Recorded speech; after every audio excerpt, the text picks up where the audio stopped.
প্রিয় ভাই বোনেরা, আসসালামু আলাইকুম। ড্রিম কিচেনে স্বাগতম। আজকে আমি তৈরি করব বড়ইয়ের আচার।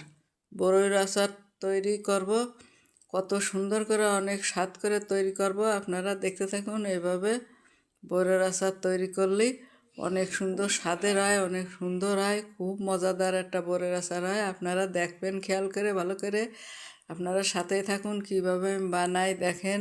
বড়ইগুলো প্রথমে আমি বুটা ফেলে ভালো করে বেশি করে পানি দিয়ে ধোয়া দিয়ে নিছি।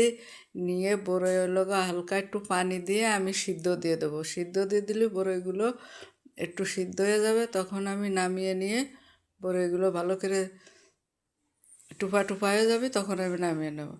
এখন হালকা একটু পানি দিয়ে বড়ইগুলো আমি একটু লবণ দিয়ে সিদ্ধ করে নেব। বড়ইগুলো এইভাবে যদি আপনারা আচার বানান, অনেক স্বাদ হয়। এভাবে বাসায় বানিয়ে খেয়ে দেখবেন, অনেক সুন্দর হয়।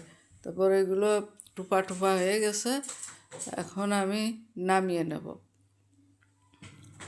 বড়ইগুলো যখন ফাইটে ফাইটে যাবে তখন নামিয়ে নেব। চুলোয় আমি কড়াই দিয়ে দিছি, তেল গরম হয়ে গেছে। এখন আমি গোটা মরিচ দিয়ে দেবো 3টে, আর 5 ফোড়ন দিয়ে দেবো। দিয়ে ভালো করে ভেজে নেব। একটু যখন সেন্ট হবে 5 ফোড়নের, তখন আমি বড়গুলো আমি ওর ভিতর ঢেলে দেবো। এখন 5 ফোড়নটা ভাজা হয়ে গেছে। এখন বড়ই চেটকায় রাখিছিলাম, সেইগুলো বড়ইটা চেটকায় রাখলি ওর ভিতরে মশলাটা ঢোকে ভালো। আর টুপা টুপায় আস্তে আস্তে থাকলে ওর ভিতরে মশলাটা ঢোকে না।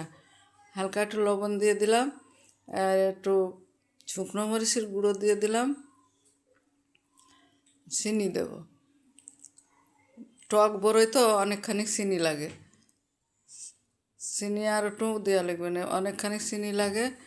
তার টক ঝাল মিষ্টি এই আচার বানাবো আজকে। টকও থাকবে, সাথে ঝালও থাকবে, মিষ্টিও থাকবে। এভাবে আচারটা আমি আজকে বানিয়ে নেব। ভালো করে নাড়িয়ে পানিটা টানাই ফেলতে হবে। ভালো করে নাড়িয়ে পানিটা টানাই ফেলতে হবে। তারপরে হয়ে এসেছে, এখন দিয়ে দেবো ধনিয়া পাতা। ধনিয়া পাতা দিয়ে আর একটু নাড়িয়ে পাতাটা মিশে গেলে তারপরে আমি আচারটা নামিয়ে নেব।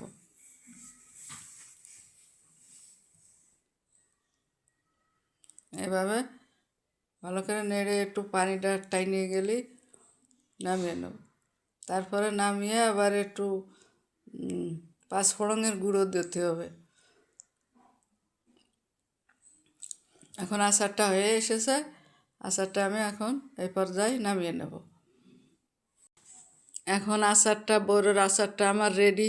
আমি একটু 5 ফোড়নের গুঁড়ো আমি আচারের উপরে দিয়ে দিলাম। দিয়ে এই আচারটা অনেক সুন্দর সুস্বাদু হয়েছে। আপনারা বানিয়ে খাইয়েই দেখবেন একবার।